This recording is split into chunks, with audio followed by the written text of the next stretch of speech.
إن الحمد لله والصلاة والسلام على محمد صلى الله عليه وسلم وعلى آله وأصحابه وأزواجه وذريته أجمعين. أما بعد، والسلام عليكم ورحمة الله وبركاته، والسلام على من اتبع الهدى. Dear respected Muslim brothers and guests, as my brother mentioned to you, I am here tonight and feeling very honored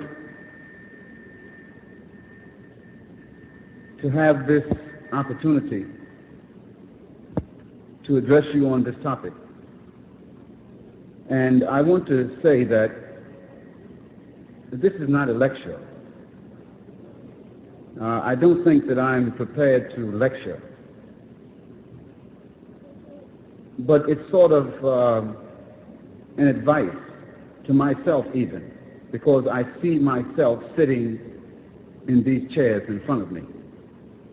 Just a few days ago, a few years ago, just a little while ago, I was sitting right there where you are. Christian, non-Muslim, whatever nationality, it doesn't matter. A human being that was not aware of Islam, and at that particular time did not really understand the purpose of life. So with that note, I would request you to think of what I'm saying to you just as information and as advice, not a lecture. The information which I wish to share with you, it may seem a bit extensive, but when you consider the human brain and the amount of information, when you consider the capacity of the human brain and the amount of information that it can store and that it can decipher, then a few pages of information tonight, I'm sure it will not overburden you. It is my responsibility to address the topics of our discussion tonight. What is the purpose of our life? And also ask the question, what do you know about Islam? I mean, what do you really know about Islam? Not what you heard about Islam, not what you've seen in the action of some Muslims, but what do you know about Islam? I am honored to have this opportunity, and I would like to begin by saying that all of you have an equal responsibility. And that responsibility is to listen with an open heart and an open mind. In a world filled with prejudice and cultural conditioning, it is very hard to find people that are able to take a moment to think about life objectively and try to arrive at the truth about this world and the real purpose of our lives. Unfortunately, when you ask most people the question, what is the purpose of our life? Such a fundamental and important question. They will not tell you what they have concluded through observation or analytical reasoning. Rather, in most cases, they will simply tell you what someone else said. Or they will tell you what is commonly presumed by others. What my father said the purpose of life is. What the minister of my church said the purpose of life is. What my teacher in school said. What my friend said. If I ask anyone about the purpose of eating, you see, why do we eat? Everyone will say, in one word or another, why, it's for nutrition. Because nutrition sustains life. If I ask anyone why they work, they will say, because it's a necessity. in order to support themselves and to provide the needs of their family.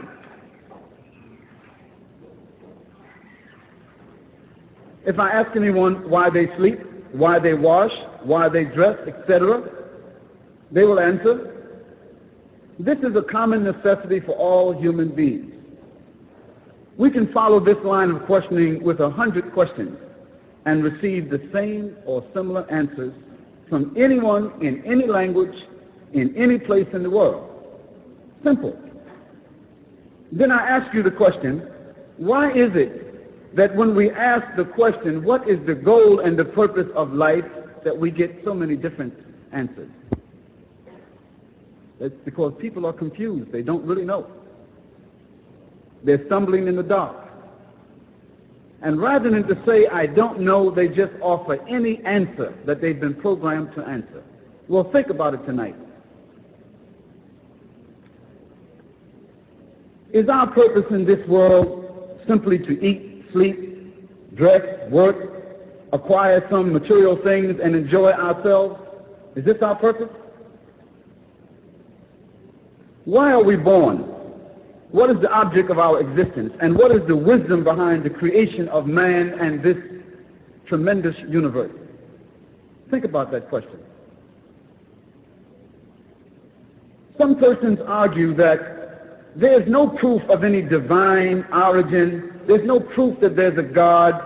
There's no proof that this universe has come about through any divine purpose. There are people who argue this way. And they say that perhaps this world came about by chance. A big bang, and this whole great world, with all its orchestration, just came together. And they argue that life doesn't have any definite purpose, and that there's nothing that can be proven through either logic or science that there's a God or a purpose or any divine reason behind this world. Here I would like to mention a few verses from the Quran that addresses this subject, and I'd like you to listen first to the Arabic, because the Arabic is a medicine.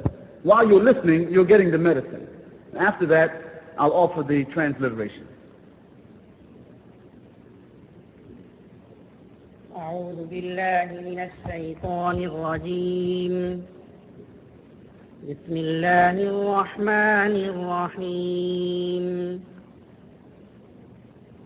ولله ملك السماوات والأرض والله على كل شيء قدير إن في خلق السماوات والأرض واختلاف الليل والنهار لآيات لأولي الألباب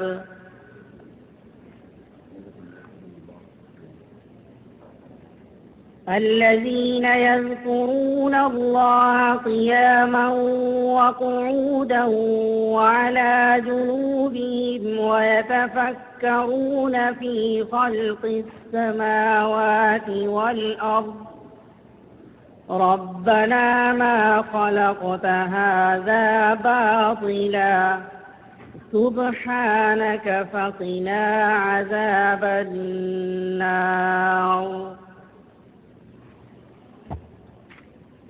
We seek the protection of Allah from every evil thing. Allah mentions to us in the Quran that to Allah belongs the dominion of the heavens and the earth, and Allah has power over everything. Behold, in the creation of the heavens and the earth, and in the alternation of the night and the day, there are indeed signs for men of understanding. Men who celebrate the praises of Allah, standing, sitting, and lying down on their sides, and they contemplate the wonders of the creation in the heavens and the earth with the thought, our Lord, not for any foolish purpose hast thou created all of this. Glory be to thee. Give us salvation